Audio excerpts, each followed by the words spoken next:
Welcome to Flat Earth Debate Live. I'm your host Nathan Oakley, and if you are new to this channel, or you've not done so already, then be sure to subscribe, hit the bell notification icon and join button if you'd like to become a Nathan Oakley 1980 channel member and keep up to date with the Flat Earth Debate. If you'd like to support the channel, there is a super chat that runs alongside each of these shows while they are live. There's also a PayPal, Patreon and crypto link in the info box below the video. Most importantly, if you'd like to join the discussion, simply mute the page you are currently watching, then click the link in the info box below this video to join the panel and express your views on the nature of Earth. If you do join, please don't swear. If you do, you'll be ejected, and if you are, please don't try to rejoin the stream using sock accounts. You'll be warmly welcome back on the next stream. Please also share the show on social media. Sharing the show obviously increases the live audience, but this in turn increases the chances of a more diverse panel. So please share the show on Facebook and Twitter. Now we are joined by 10th Man, Flatzoid. Surprisingly enough, we've also got Neil, and who else we got in there? Paul, 10th Man, Flatzoid, Neil, and a whole bunch of people in Discord. Welcome one and all. Hey, good Monday. Good morning. Aloha. Hello, hello. Hello, hello. So my apologies for the double intro. I don't know why it ran twice and then stopped halfway through, but there we go. Any evidence of physical geometric sphere edge horizons, formerly known as Earth's curvature? Hey, Arwin. Hello. Good afternoon. Not from Aloha, Hawaii. Not from Tawazindi. Curvature, you say? Indeed, Arwin. You mean the leading winning argument against flat earthers in a debate? Against flat earthers? What? It all starts and According to dies them. at the horizon.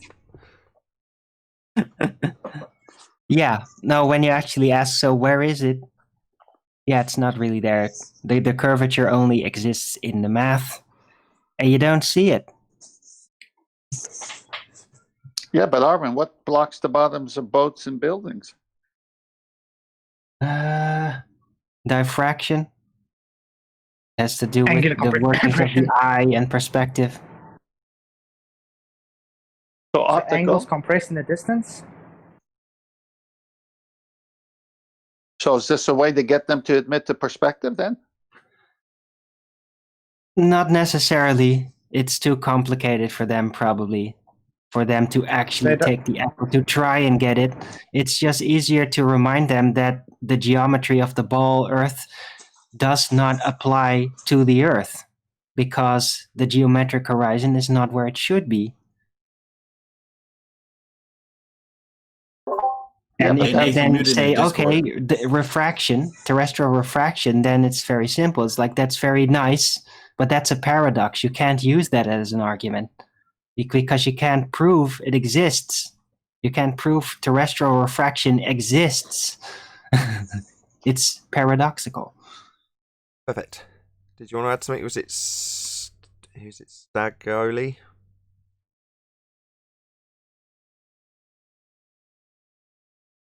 No? Fair enough. All right. Moving on.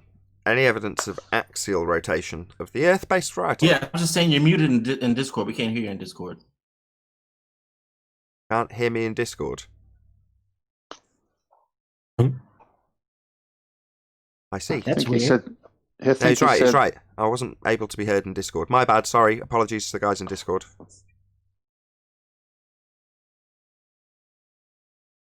Anyway, no axial rotation. I thought my demonstration proved that. We'll get to that. If any chance someone can spam the link to Flatzoid's video. It's published now, right? Yeah, let me see if I Yeah. can get it. It's a master B, you I'll put, do it. right? I'm in master. I Yeah, can go to I'll do a Master B. more. I'll do a more in detail video later though. The floating helium balloon? Yes. I just need All a right. link to Yeah. it. Don't mind if it's Yeah, I'll spam I've the got link. it. I've got it. I'll put in master B. perfect. I put it in the YouTube chat as well. Oh, brilliant. Thank you, Arwin. Go to that as it's taking a while to. Okay, Shan. Damn you, it's come up instead of the chat. Ugh. Okay, ching chong, it's there. I'll put it in Ballbusters also.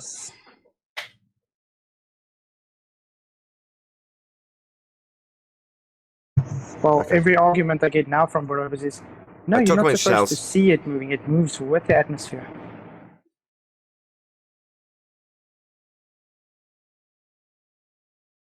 Got to sort out a technical issue. If you can talk amongst yourselves, it would be really helpful. Yeah, all right. So it's it was a nice video there, Flatzoid. I mean, you had to do it inside your house, right? Because of the wind.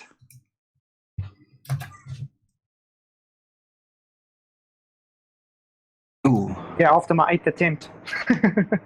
I can And it present still it. took, It's and okay, it still Arwin. took I'm me on an it. I'm hour on it. to get it. Yeah, it Okay. still took me an hour to get it right inside as well. Okay, I've got it up now. So Finally. yeah, Can you hear me? I've got it up Oh, now. you're putting. Arwin, yeah. Yeah. I've got it up now. Flatzoid. Thank All you. right.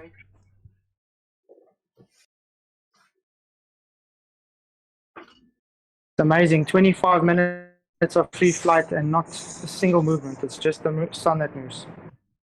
You see, I've got a sticker on the window as reference.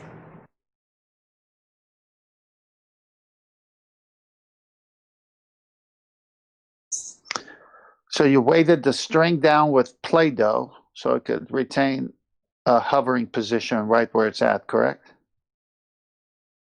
Yep. What a mission. It's not easy. I bet it wasn't. Huh?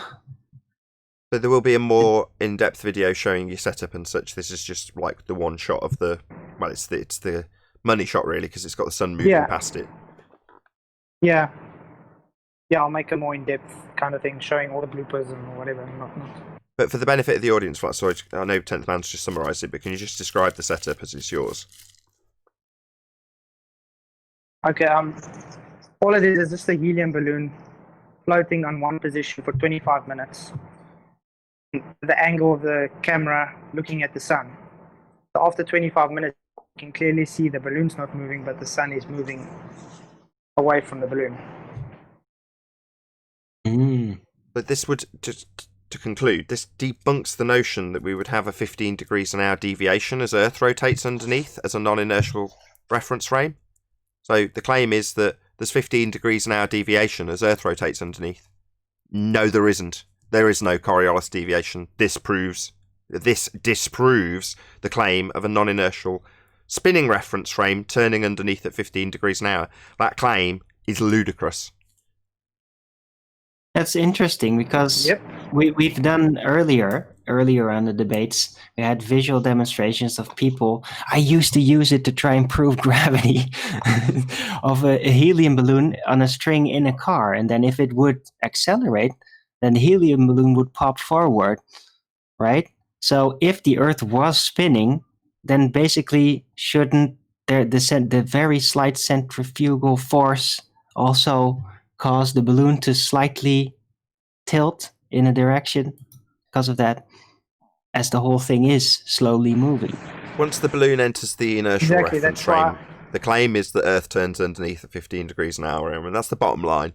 This balloon, according to Globe Earth rhetoric, is in the inertial reference frame. It's not attached to Earth. And it's claimed there will be a deviation at 15 degrees an hour. That's what they say you see when you see the pendulum actually swinging.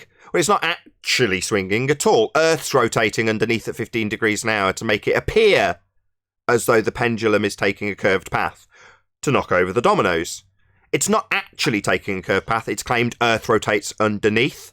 Same with Neil deGrasse Tyson. Ball leaves the ground and the goal is made because it's claimed Earth rotates under the ball. Well, it would rotate under this helium balloon at 15 degrees an hour then. And it does not.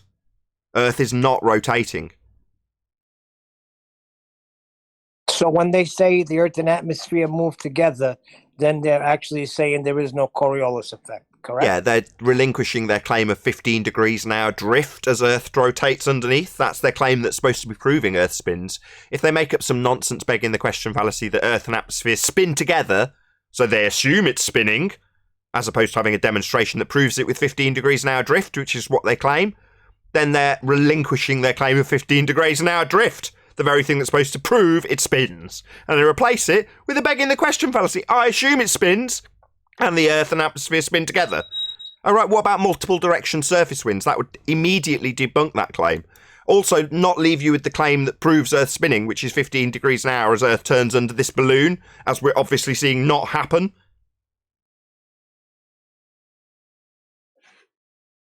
Sounds like a win to me.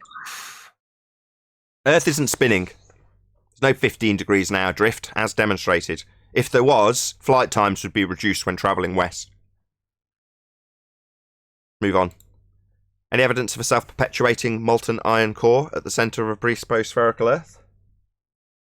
It's right there on screen. Only in movies. Gone. Is it hot? I don't know anything about it. It's just made up. Any evidence of the distance to the It's supposed to be a sun? little bit warmer down there, though. I heard volcanoes again being asserted because of that. Proving what But what has exactly, Neil? volcanoes got to do with a molten core? I was going to say, proving what now? Proving that there is a ring of fire region where there are an unusual amount of volcanoes for a mysterious reason. And it That's it. burns. The ring of fire. Just a story. With a ring of fire. Any evidence of the distance to the sun? Distance of the sun, it's right there on screen. Oh, it's gone again. Oh, it's not. What is the sun? It's right over there, but I don't think there is a distance to it, because I don't think what I'm seeing there is actually coming from or an actual physical object. It's like, Just apparent. yep. Well, question. If the sun keeps moving, then how can you acquire its distance?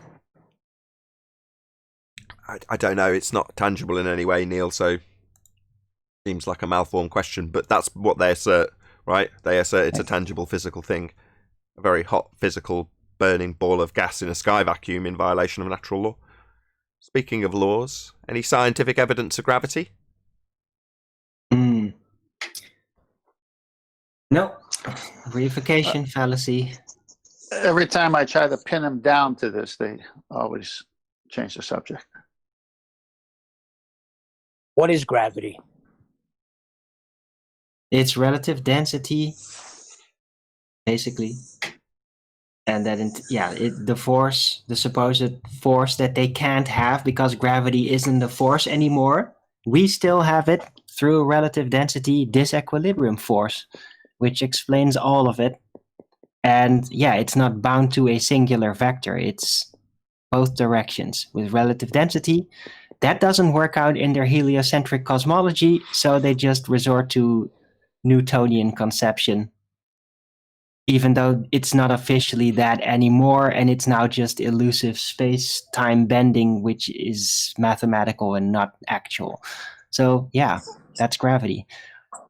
That's Arwin, I was ladies and told gentlemen. that my weight proves gravity. So that's Arwin, Arwijn. He does a daily show. He's on fire right now. You need to subscribe to Arwin immediately. Arwijn. Thank you, Arwin. Very, very concise. Thank you, Nathan. I talk a lot more about flat Earth on this show than I do on my own. That's okay. Quick shout out, sorry Neil, to Alexander. I'm just going to shout out Super Chatter, bear with me. Is there any evidence that this show is being recorded? Yeah, it's definitely going out live and being recorded, yeah, Alexander, but thank you for the Super Chat. Oh, that was good. Oh, what's the reference? The guy that came on in Discord, remember? Yeah. Is this being recorded? Yeah, if you're talking to me, it is. That's what I do. Yeah, first he got all outraged, like, oh, how dare you this? And then, by the way, is this recorded? Oh, I'm out of here. Get out. He thought it was just a random... He had made an assertion and had it demolished at that point, though, remember? He had a choice. Either circle jerk, same assertion, 10 times having it annihilated, probably turn into a toe tag, or have it annihilated once, make it seem like I haven't heard the reply, and then skedaddle. What a great word. That's hardly ever used. Skedaddle? I'm going to bring that back. Skedaddle? Well, if you had a good argument, why would you not want it recorded? I want to record everything I do. if I'm sat in this chair in this particular position right now in front of a load of monitors, yeah, I'm just going to sit here and not bother recording, even though I'm a YouTuber. Anyway, moving on. Any single viable hypothesis from any of the fields of astronomy, cosmology, or astrophysics? Not yet. Well, they like to say that they're represent a certain field of science, but I don't see how. It's that field of science that doesn't apply the scientific method. Well, When it's you such- say not yet, Arwen, what do you mean? Well, they could always just start doing it at some point, but they're not doing it. they just want to do their story time trick. But technically, they could try to actually empirically figure out what those lights really are and find some confirmation, but they're just not doing it because it's much more popular to just write incredible stories and fantasies about black holes and what could it be and what is on the other side. And yeah, they don't want to actually test whether any of it is actually real. But isn't all the data for their supposed black holes just a mathematical calculations from just a made up? I mean, what is a black hole to them? They've never seen one. You mean mathematical reification? Yes. Math is Yeah. their proof, but they don't back it up with empiricism. So it's just conceptual. That's it. Right. So when they talk about black holes, and I mean, lately there've been a few videos from those guys on that, it's shrinking, it's this, it's that. It's like, well, you've never seen it. You can't even, it's black. So even if you saw it, you couldn't see anything. And then you say, well, the only way it works is to reify it and just say mathematically it works. See, the thing about a black hole, the basic property of a black hole, the thing that makes a black hole what it is that it's black. And the thing about space, the basic property of space, your basic space property, is that it's black. So how are you supposed to see it? That was black to black. Good comments there. Red dwarf. Right. It's a red dwarf quote. Yep. Holly, the computer, is basically explaining a cock-up. And she's saying that, they've had to all go into suspended animation so that she can negotiate this massive pool of load of black holes. And she's like, and the crew are like, how the hell has this happened? How is it suddenly that we've encountered all these black holes? And she's like, well, they're like buses, aren't they? You wait all day for one, and then suddenly 5 show up at once. Right? So they all go into suspended animation so she can navigate the black holes. And when they come back out, she's like, well, there weren't any black holes. And they're, well, what are they? What were they? And she says, grit. A bit of grit on the scanner scope.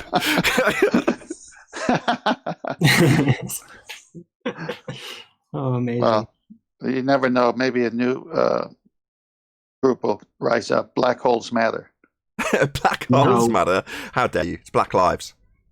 No, No, black holes matter. I mean, it's mathematical. We got to verify it now.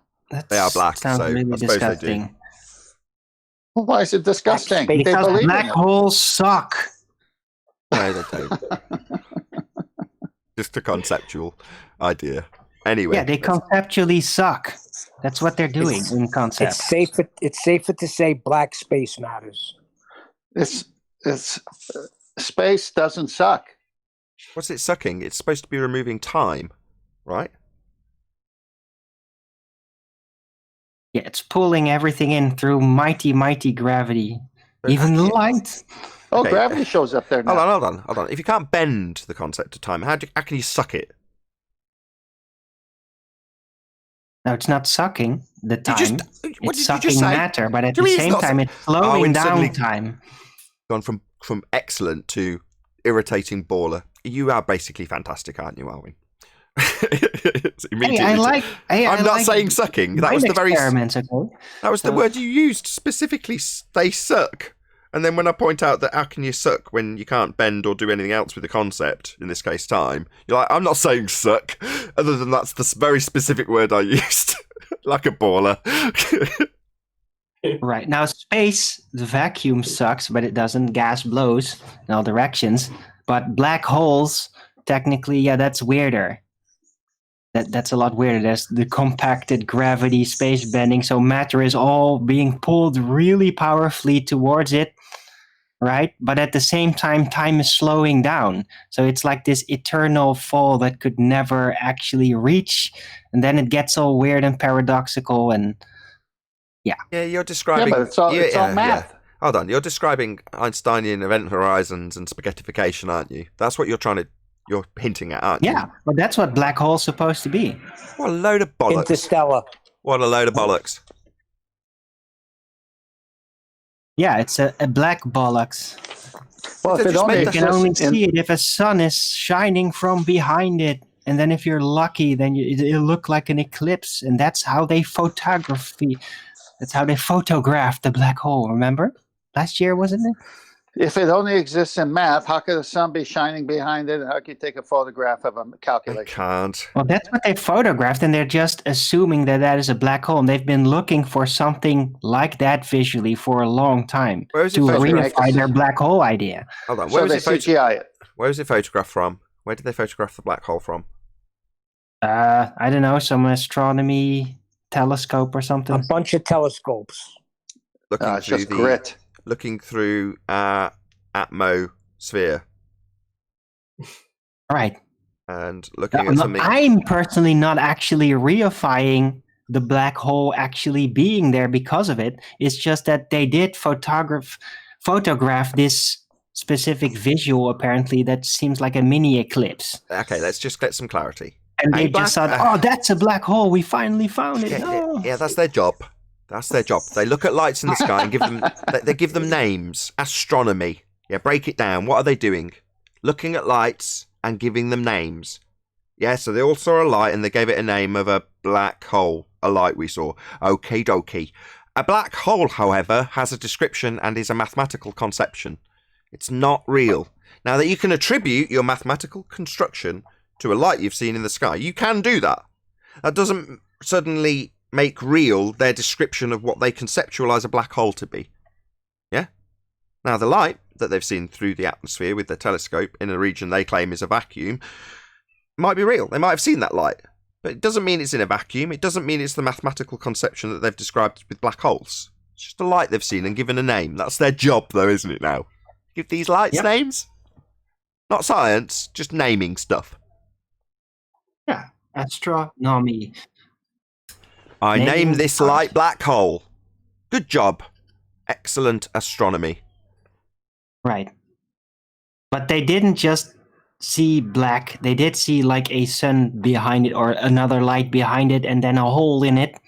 And so that's how they saw, oh, that's how we finally are able to see it, because by happenstance, some big sun maneuvered right behind it in the right moment, and then we could actually see the black hole as it was surrounded by the light that would not be bent towards it because of the mighty gravity. Five. I counted 5 presuppositions. I know. Okay, I know. Nathan, I just typed in black hole photograph, and I'm going to post in Master B what they say is the first ever picture of one. So it's there now.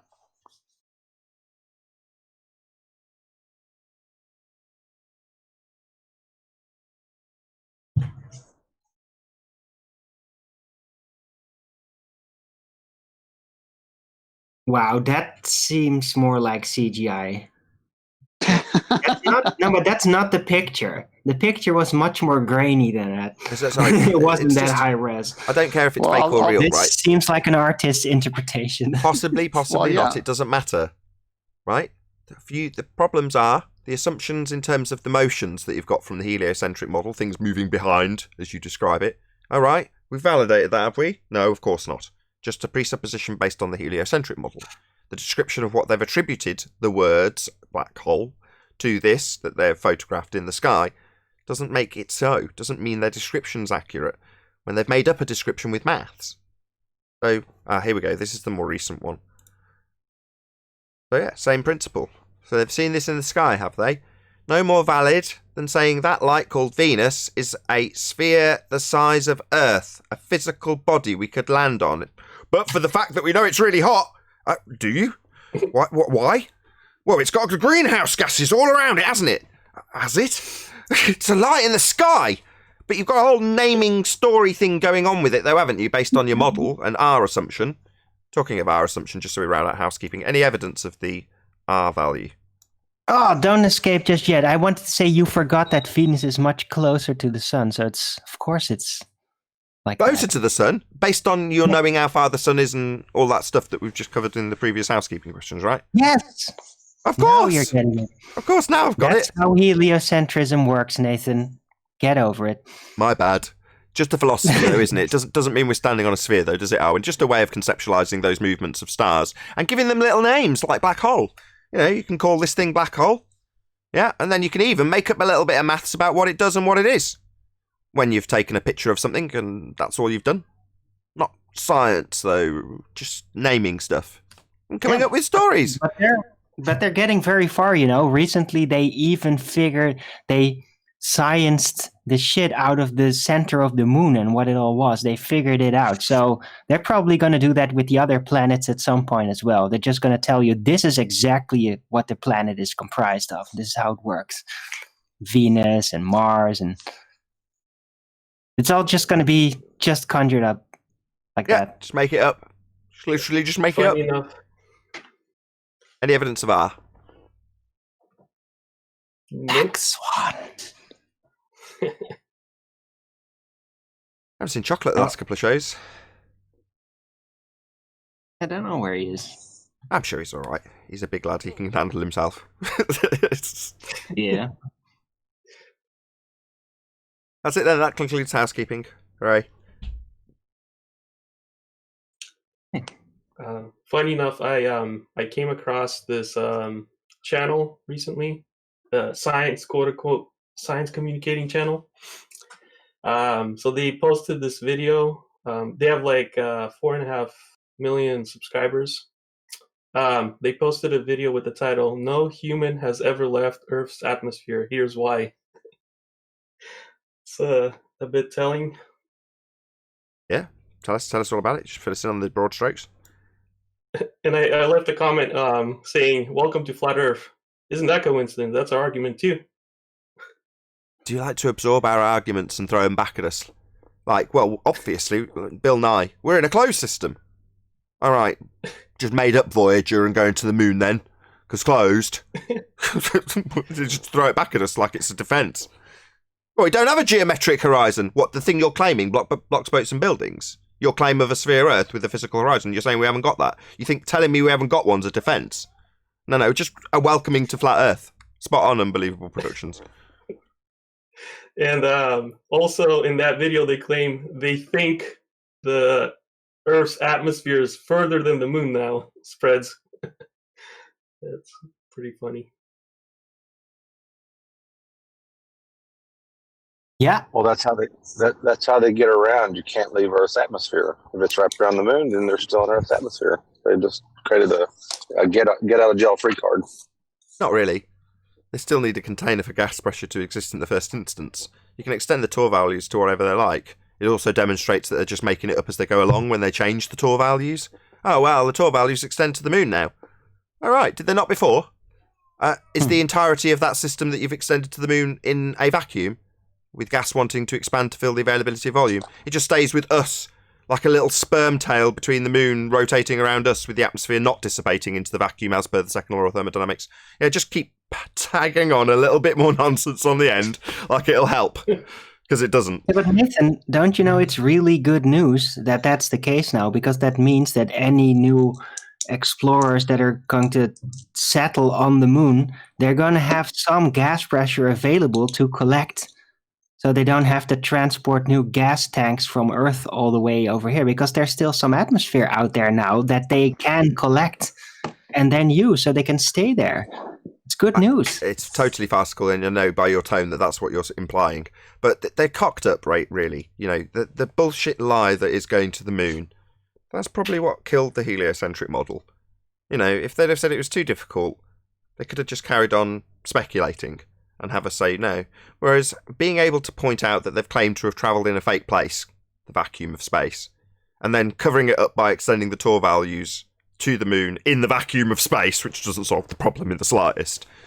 And then, you know, giving us 1960s stop motion animation and models on strings that is easily debunked by a 5-year-old as absolutely appalling cinematography in modern times. So their biggest mistake was to fake the moon landings because it's shown its age. It looks shite. I mean, it really does look terrible. Yeah, but more than 50% of the people still believe we Because they're landed not on the looking moon, at it. and it did happen. It's because they're not looking at it. They like the nostalgia. They like the idea because they've got the idea in their head. But are they sitting looking at the footage of it blasting off the moon on a string? No. But they'll have Family Guy laugh at you for it when they pretend to have Stanley Kubrick faking going to Mars and having a string pull the pod up. You know, they'll show it you. They'll laugh in your face. The psychopaths that do recognise how stupid and absurd going to the moon was. You know, they know it. They probably recognise how embarrassing it is and can't believe it's lasted this long. But that was a massive mistake. You know, you can pull the wool over most people's eyes most of the time with the fakery in the news. But that's a step too far. You know, that's going to crumble as the technology of faking stuff improves. You know, cinematography's come a long way. And while they're still faking us today with the ISS, it doesn't change that you can easily go back to the moon stuff and go, wow, isn't it laughably awful? Obviously they didn't go to the moon. Not to mention the fact that the place they claim to travel through is space, a fake place where the gas would fill if we had a vacuum in the sky. We don't. I just thought of this, and everyone's going to like this. See what we do, what'll happen with this argument. That if the moon is pulling, so to speak, on the oceans, causing the tides, right? Supposedly. Well, when your moon is directly overhead, then the gas pressure should lessen because it's pulling more gas through the moon. And if you're on the opposite side of the so-called sphere, you should have higher gas pressure because you got the Earth and the moon pulling on the gas on the opposite side. So, is that ever experienced anywhere? No, you've given us an affirming the consequent on their behalf, though, haven't you? You could formulate that into a globe-proof, Paul. You could say that the pressure's decreased on the other side with an affirming the consequent. Are you following where I'm going? Because I'll just lay it out if you're not. Yeah, no, go ahead. I'm driving, so yeah, go ahead and lay it out. Say, because the Earth is a sphere with a gravitational attraction between the moon and the Earth, it's pulling the atmosphere at a greater degree when the moon is on the side of the Earth with that lower pressure. Therefore, it's higher on that side than lower on the other side. Therefore, Earth is a sphere with an atmosphere that's being pulled by gravity towards the spherical shape of the moon and the spherical Earth. So you can just, if P then Q, Q therefore P, with that statement that you've asked as a question. And if you don't see that at all, then... But it doesn't prove or my point, Paul. My point is that it doesn't prove or disprove anything. If you demonstrate that that was the case, there was a higher pressure on a particular location on a map, unless you're asserting that that's on the other side of a sphere for a start, what's it proving? Well, there's a different pressure in this different location, so what? Unless you beg the question and affirm the consequent, that's never going to turn into an assertion that proves anything either way, or disproves anything either way. So if you didn't show that that was the case, would that disprove it's not a sphere that you've assumed to affirm the consequent? Sorry. No. Worth a try, though.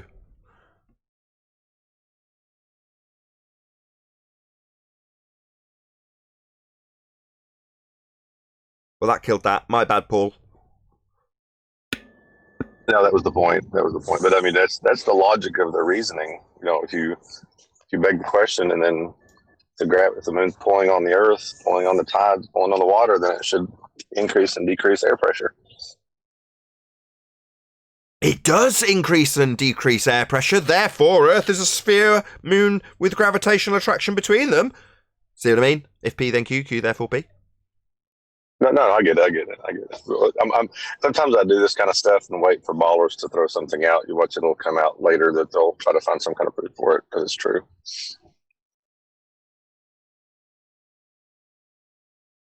Yeah, the danger being that when that's done, somebody in the globe side goes, you know what, I'm going to go and have a look and see if there's a difference in pressure. And then if there is, I'm going to assert that proves Earth's a sphere. Because I've shown that it does. The only thing, excuse me.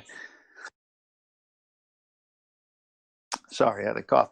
The only thing that proves is there's difference pressure over there than over here. That's all that proves. But there's a correlation. The moon is not there, and then the moon is there. That's the correlation. Come on. Has nothing to do with the moon. It has to do with feeling pressure somewhere due to weather and other factors that cause pressure or lessen pressure. High pressure system, low pressure system. Oh, so that proves we're a sphere? No, it just proves there's a high pressure system there and a low pressure system over here. Exactly. It can all be explained by relative density. On the higher scale, gradients set in. On the small scale, they don't. If the pressure is high, then a gradient also becomes more, emphasized than in a low pressure system when it doesn't gradiate out as much eventually. So that's kind of how it works. Gradient is just a natural part of how gas functions within containers. Depending on where they're produced, providing they're produced at the bottom, which they are here. Or in a bottle. That is part of the cycle, yes. Yeah, you just didn't say that. But yes, you're absolutely right. That's just what the gas does. There's less of it up high because it's being produced down low. Some of it's cycling back down again. It's a cycle. But there's no gas being produced in the middle of the air halfway up to keep the consistency as the same as it is at the ground. That's why you get high pressure down low where it's created. It dissipates as it goes up. Well, that's it. That's why you have less up high. Simple. But it's still making its way up. That's the point. It's produced at ground level and going up. It's not being held down 9.8 meters per second. It's expanding in all directions, all vectors, not downward vector of gravity, and making its way up. Getting less and less as it goes. In the same way, I've used this example a few times, if you've got a kettle and you put your finger over the top of the spout, it's pumping out steam as it boils, and you get burned because there's a high concentration right near where it's being produced at the spout. If you put your finger about a metre above it, obviously you're not going to get burned, but you might notice that there's steam coming out of the kettle because you're still in the steam. Now, put the kettle and go 100 metres in the air. Do you think you're going to feel any of it? No. But it's still expanded in all directions. That's what it does. But the concentration's less up high because you're not near the spout of the kettle. Like with gas being produced by, say, trees. It's producing it there, and then when you're a metre above the tree, there's nothing else producing it. It's just getting less as you go higher. That's just gas behaviour. Not going down, though, I might add. Up. In violation of gravity. It's nonsense, 105-year out-of-date mass-attracting mass bullshit that there's to get around this little problem of having a sky vacuum. That'd be this black area on screen. Right next to high-pressure gas. Because it'd want to fill it. That's what gas does. Hey, Chocolate. Good morning, guys. Right, gas definitely will expand into all directions until the complete confine of the container has been reached by the overall gas pressure. Then it starts to equalize, and then after that, what I presume to be because of relative density, gradients settle. It starts forming gradients, then there can be dynamics to it, gas being created at the bottom and all that, but still gradients will form, even in completely isolated containers, like in a gas tank. Not exactly. Different types of gases in there, gradients will form, but the bigger the container is, the more pronounced a gradient will become. Yes, that bit's correct. Arwin, the only bit that you slipped in which was incorrect was the bit about equilibrium and then developing the gradient. No, the air's inhomogeneous. It's not in layers. So, but we never reached. We never reached. But it's never reached. There's always going to be that dynamic cycle. So there's always going to be gas being produced, going up, cycling back down again, depending on which cycle you're looking at.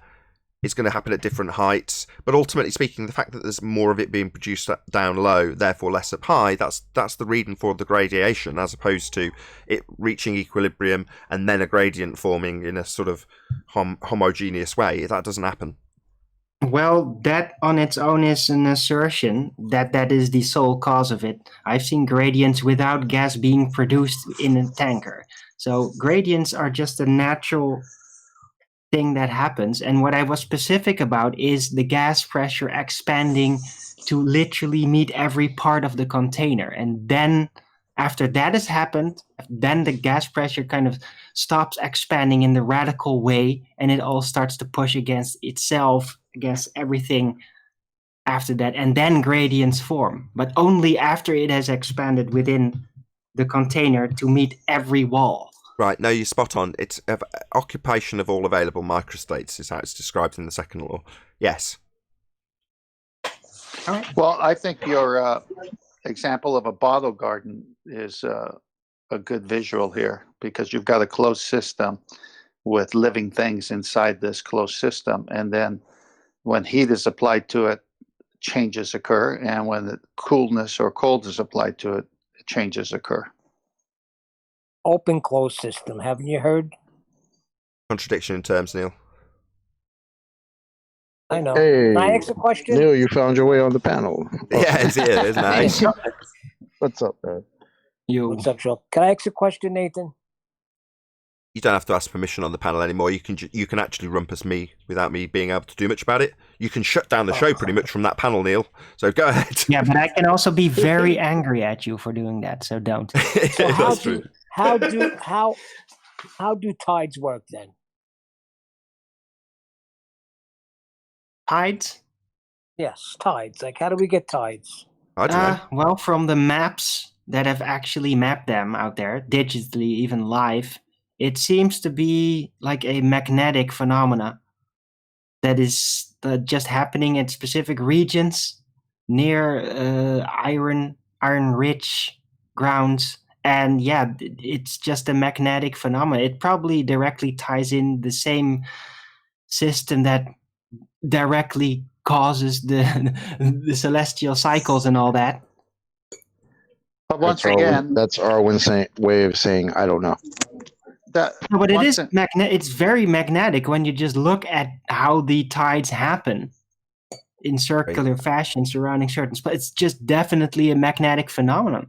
No, not definitely. Aaron hasn't established that. I interrupt this speculation to bring you a super chat from Retro Bill. He says, where is the additional film footage from the remote-controlled camera they left on the moon which filmed the lunar lander taking off? Yeah, it all took place on a soundstage, Retro Bill. Nobody's been to the moon. It was a violation of natural law to assert that they went into this area. If this black bit in this picture was a vacuum, then all the high-pressure gas would fill the availability of volume. Therefore, when they said they travelled to the moon through a second law of thermodynamics violation sky vacuum, they just lied and then gave everyone a load of stop-motion animation, third-generation imagery, fourth-generation in some instances. So it was all grainy and crappy. Go on, 10th. I like to revisit what Neil said and how we responded. So Neil said, how do tides work? Now, when the baller says that to me, I say, well, first of all, what does that have to do with the illusion of space and the second law violation? See, they're trying to get me to explain how tides work. I didn't make a claim about tides. I'm trying to show them how you can't have gas pressure next to a vacuum, and the so-called moon, causing tides, is what he wants me to go to. So it's like, wait a minute, we're talking about outer space. Is it real? Is it not real? It's a violation of a natural law. Now, are you going to go with natural law, or are you going to go with a mathematical equation? Which one are you going to? Well, before we get there, okay, so people don't actually care to figure out what causes it. It's fascinating. It's very interesting. Hold on. We should bring some clarity. Hold on. Hello. The clarity is such. In the same as volcanoes don't necessarily prove either way what the shape of the Earth is. The same applies here. So 10th man is saying two things. One, what the hell does this prove? Why are you asking me about it? What difference does it make when we can disprove the space? Now, that's kind of non sequitur in terms of Neil's question, because we haven't established with Neil, which is 10th man's second point, what his claim actually is. So, Neil, when you ask us about the tides, why are you asking? What does this prove? Well, they're saying because of the moon and gravity, right? That's a begging the question reification fallacy, though, isn't it, Neil? So they're begging the question, spherical orbits and gravity, a reification fallacy of mathematics. So you're saying because they're begging the question and reifying maths, we need to justify it. No, we don't. Hope that helps. Ask him what a tide is. They're the ones who defined it, right? No, they always puzzle me because it doesn't happen on great large lakes. I don't see any tides on That's not your problem, though. Yeah. That's their problem. So, Neil, the positive assertion is coming from their side that the tides are caused by gravitational attraction or interaction with the moon. That's their claim. So don't get suckered into a burden of proof reversal fallacy or get us to justify their just so story. Get them, with the just so story and claim, to back their claim and their just so story with evidence. So in this instance, you're asking what's caused the tides. Well, there's a method for establishing that, isn't there, Neil? What caused them? Oh, the moon? Oh, well, you can establish that with science, right? Cause and effect relationship. Get on with the science. They've got all these bannered groups of people that claim to be science. So get them on the case, right? Cause and effect. Let's get it done. Oh, what's that? We just have to accept the just so story and mathematical reification of gravity. No. And it's not my claim, Neil. I don't need to give you any answers about why the tides come to pass, because I'm not making a claim about it. I'm just going to do a quick shout out to James Richard. If you take an air compressor and a lighter and you like the bottom of the air, I think that's light, the bottom of the air compressor, as it heats up the pressure, gradient develops inside, but you cannot have that gas pressure gradient without a container. Exactly, as demonstrated by, thank you very much indeed for the super chat, by the way, James Richard, really do appreciate the support. But your point, excellent, yeah, exactly, as demonstrated by, or as exampled by, Zachary Sabala, Good Times for All, GUDTIMS, number 4 ALL, YouTube channel, who did exactly that. And demonstrated it. A gas pressure gradient within a container. He just heated one end, cooled the other, got a gas pressure gradient. But he needed a container. You know, gas pressure gradients, no sweat. It's a delta of gas pressure.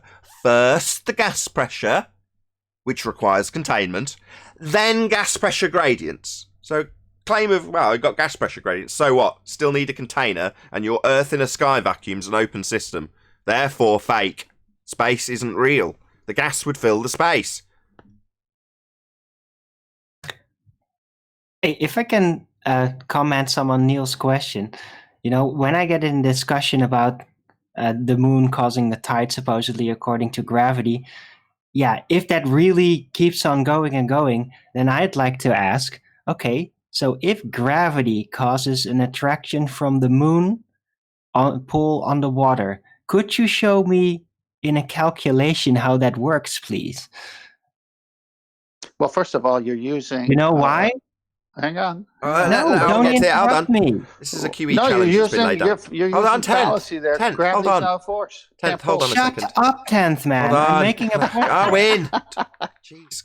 Arwin, 10th. Can I just let Arwin get to his point? He's got a genuine point. There's actually a challenge that QE's laid on the table in the last Ballbusters, so I'd like him to repeat it and just make his point, if that's good. Right. I took note of it. It's not that I'm going to personally do that because I don't really like math all that much. But what I overheard is, okay, well, according to the way Einstein's gravity equations are worked out, you can only calculate for one source of gravity. Basically, it would be for the Earth. So if you claim that the moon is pulling it with its own gravity, you can't calculate that. It's impossible by the gravity standard. Just give you a succinct. Yeah, so Einstein's field equations cannot solve for more than one mass. So moon, that's one mass, and presupposed sphere Earth, that's another mass. Oh dear. Oh, bad news. You can't do that with the field equations. You can't solve for more than one mass. Yeah. But in Interstellar, they said that they solved it, though. Oh, yeah. I loved Interstellar. I like how Interstellar is your citation. Until I became a flat earther, I love that movie. But all they needed to do is go beyond the event horizon, then calculate, get the right number, then pass it on through like a time warp thing. Through like, what was it Are you again? just combining movies now? No. This is one singular movie. This is one movie. Can we just, sorry. Okay, can can you I hold on. Can you stop And then rumpusing? the field equations are suddenly solved. That was all talked through and convoluted. Can we just hear the entirety of Arwin's, quote, citation? What was the citation again? The movie, science fiction movie Interstellar. Excellent citation. Thank you, It Arwin. was really good, though. 10th man's been rumpus to all hell. Go ahead, 10th. Yes. What is gravity, Arwin? It's supposed to be the bending of space-time. No, We Reification pay a fallacy. lot of attention to it as a concept in the Einsteinian version. Very elaborately in that movie. Okay, just a short answer will do. What is gravity again? It's the bending of space-time. All right. So, how do you bend space-time? Can you give us a practical demonstration of bending a concept? Well, here goes the explanation. We can't really, but you might be able to find places where space-time is kind of bent naturally. Now, this has been science fiction-wise conceptualized, and even many stories are made about it. But yeah, it is suggested that at one point we could, and phenomenon like that could be encountered in order to actually prove the entire concept and gravity with it. So that's time the suggestion. Is I time think even Einstein called that. Is time a concept, or is it something tangible like a touch and bend, like say a hose or something? Well, it would be completely conceptual until you would find a way to manipulate it and thereby empirically establishing that it is real. Okay, so how do you manipulate a concept, Darwin? Give us a practical demonstration. Well, it wouldn't be a concept if it could be manipulated. So there's only one way to find out. Well, you're saying if I found a way to manipulate a concept. Now, can you show me how we can arrive to this Einsteinian theory, or whatever it's called, did he ever do it, or is it a mathematical construct? Did I say that? I'm asking you. Is it You're mathematical? making an extremely moot point. No, he's I'm not. making No, he's not. He's making a valid point. No, yeah, it's a concept, I know, but the suggestion is that if there is some phenomenon out there that would basically be the proof for this concept, then it's not a concept anymore right then. So that's perfect. That's Stop. Perfect. Right, so I've gone and taken a picture of this, and I'm going to call this a time hole. Done deal. There you go. All of the concepts that I've made up, I've photographed it now. So there we go. I'm going to call this a time hole. Done. Proven. Easy. So what time-altering proof do you have? I've just shown you. I've got a picture, right? I'm an astronomer. I've taken a picture of my time hole. Therefore, every mathematical reification I imply is relevant because here's a picture of a time hole. Can you not see the time hole?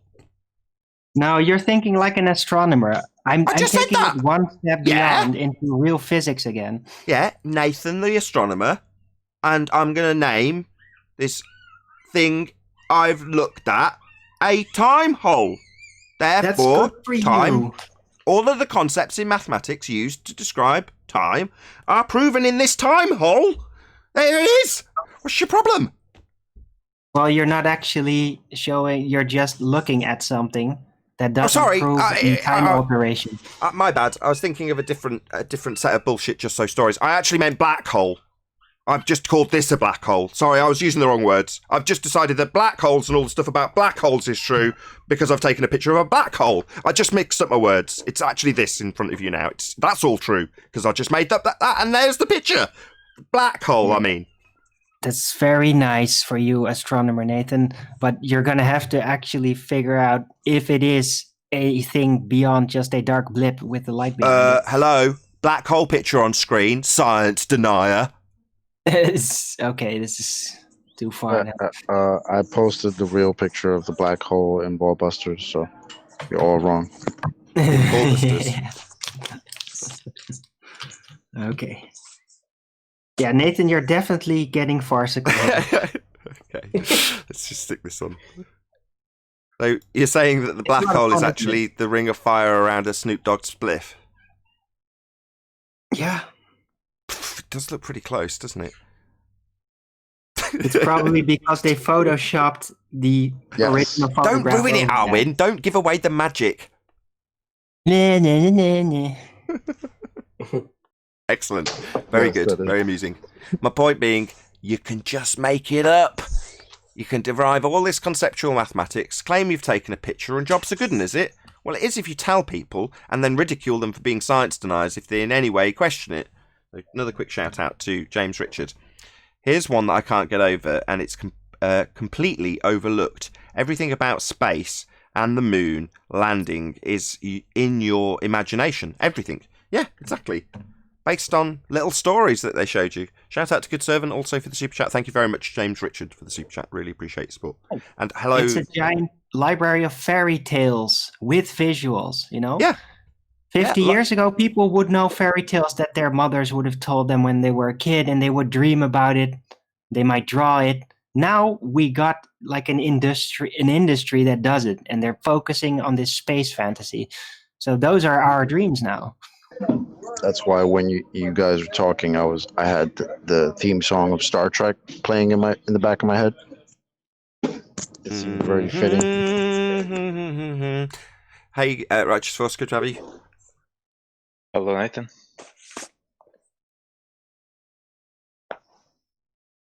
I'm supposed to say more things? No, just greeting you. Just greetings. Well, you're not exactly going at warp speed. Well, it's still morning for me. I got up a bit late. So back to the whole hoodwink on the whole population of this realm we live in. They've reified the concept and added some color slides and Snoop Dogg cigarette, black hole, I guess. I mean, it doesn't matter what they do after that. People buy it. Hey, Nathan. Oh, hey, Brian. Didn't spot you there. Good to have you. What's up, Brian? Brian. Yeah. It's Could all I about say something to Neil about? Oh, sorry. You can, but just before you do, because I'm going to I have was a gonna live say- show shortly. So, Brian's Logic, subscribe today. Go ahead, Brian. Thank you, Nathan. I was just going to say to Neil about the tides. I'm not claiming to have an absolute explanation of how the tides work, but I made a video recently, and there's three factors in there, Neil, that have to be part of what's happening within the tides. The first factor is magnetic field. The second factor is electric charge, and the third factor is convection. We have a north magnetic field. We know there's a magnetic field to our north, no matter where we go. What a magnetic field does is a magnetic field will create an electric charge. Now, fresh water is what's known as diamagnetic. So it creates its own small magnetic field and repels itself from a magnetic field. Salt water is not as diamagnetic as fresh water, but the problem is salt water has salt in it. The salt is a very, very good conductor of electricity. Now, what happens is the magnetic field creates a magnetic charge. This magnetic charge moves through the salt water due to the salt. And when you have a moving electric charge, which is what happens with salt water, because convection is causing it to move, what happens is that creates a magnetic field of its own. So you have two magnetic fields working against each other or around each other. And you have convection then up from the sun. If you look at the biggest movements of water in the world, they are exactly between the Tropic of Capricorn and the Tropic of Cancer, because that's where the sun is during the year. It's at one of those points. So in my video, I show physical demonstration of all these things. So all the balls I'd have is mass attracting mass. Now that's out of date by 105 years. Einstein's field equations don't account for any more than one mass. So Einstein does not account for, or Einstein's theory of general relativity does not account for or give explanation for the tides. And with that, I'm going to say a huge, massive, enormous thank you, first and foremost, to all of you who did join live, smash the super chat, commented, shared, subscribed, and all that good stuff. Of course, if you are watching on either premiering stream, stay tuned, as there will be an after show to follow. Massive thank you to today's Discord and G+ panels for making today's live show possible. Once again, stay tuned if you're watching on either Nathan Oakley 1980 or Nathan Oakley premiering stream, as the after show starts now. I've been Nathan Oakley, and I'll see you all in the next video.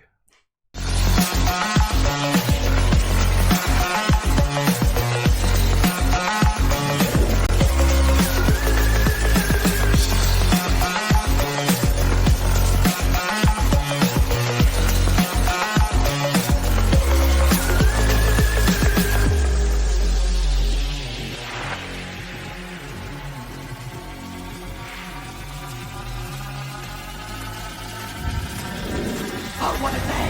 What a lovely day!